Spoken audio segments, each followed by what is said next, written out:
Warga sipil Papua mulai gerah terhadap aksi Sebi Sambom CS. Maklum, aksi gerombolan Sebi Sambom itu awalnya mengatasnamakan kesejahteraan dan kemerdekaan Papua.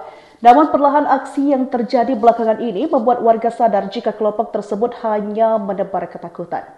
Terbaru seorang polisi lalu lintas ditembak di depan RSUD Wamena. Tak lama di wilayah yang berdekatan, 2 orang pekerja bangunan tewas ditembak. Aksi itu diduga kuat didalangi oleh kelompok kriminal bersenjata Organisasi Papua Merdeka. Apalagi juru bicara Tentara Pembebasan Nasional Papua Barat OPM Sebi Sambom mengklaim pihaknya bertanggung jawab atas hal itu. Sebi menyebut penyerangan itu dilakukan oleh TPNPB OPM Kodam 3 yang dipimpin oleh Egyanus Kogoya.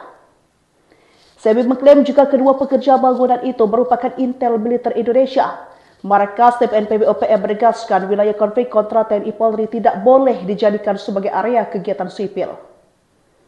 Ia memperingatkan semua pihak termasuk orang asli Papua untuk menjauhi lokasi-lokasi rawan demi keselamatan. Sayang kedua orang yang tewas itu bukan intel TNI. Korban diketahui warga sipil biasa yang berasal dari Pulau Jawa. Imbasnya, warga Papua resah akan aksi OPM yang menebar ancaman tersebut. Kecaman datang dari persekutuan gereja-gereja di Indonesia. Mereka mengecam keras insiden yang terjadi pada pekerja yang membangun gereja KGI Air Garam tersebut.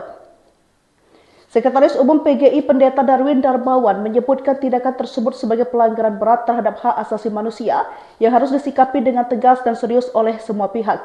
Penembakan ini memperlihatkan wajah kejam KKB yang tidak segan melakukan kekerasan terhadap warga sipil, termasuk para pekerja gereja yang sama sekali tidak bersenjata, ungkapnya. Menurutnya, Kota Wamena harus menjadi ruang aman bagi siapapun yang tinggal dan bekerja di sana tanpa takut menjadi korban kekerasan bersenjata.